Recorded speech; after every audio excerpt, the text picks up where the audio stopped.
Hi, everybody. Welcome back to Moving the Needle Conference. I'm Ginger Lumen, and I'm here with Robi Alstrom today. Robi's going to be one of our speakers at the Moving the Needle Conference in Wichita on October 8th and 9th, where we talk about healing trauma and solving poverty. Hey, Robi, how you doing? Doing great, Ginger. Thank you. You've got a session called Expression, Experience, and Executive Function for Educational Success. I like that alliteration. Thank you. Tell us a little bit. Tell us about your session. What gets you excited about that topic for our K-12 schools, educators, and students? Yeah, I used to be a secondary reading interventionist, and I know reading. I know how the brain reads. I feel really good about helping students overcome their reading difficulties.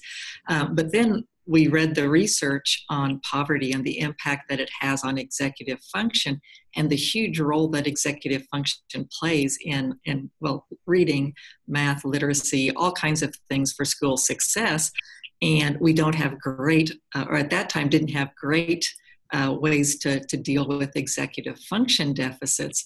Well, now we're finding that if we really start early with identifying the executive function and doing activities that develop executive function, that we really do have the power to change that. So this ties in really nicely with that poverty conference. Poverty has a negative impact on executive function, but there are things that we can do academically. So really what excites me here is I think a lot of people are talking about the ACEs and the emotional and the relationship side, but we also need to be addressing what do we do as educators to close that academic gap. Oh, I love that. I love that. So as a result of people coming to your session, what is it they're going to walk away with?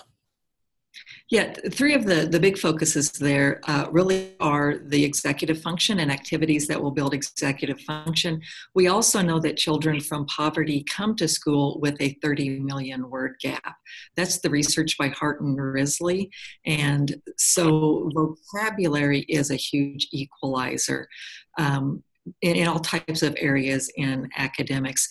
And so how do we build that vocabulary starting very early so that we can help students with that, and that's going to impact all of their learning.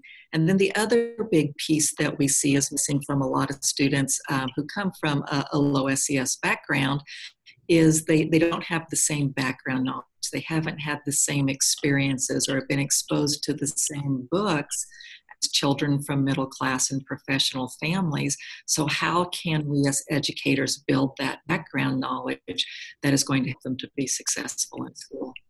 Oh, that's so powerful. And I know you're not going to tell us worksheets because I know you, Robi. It is not worksheets. Worksheets is not the answer.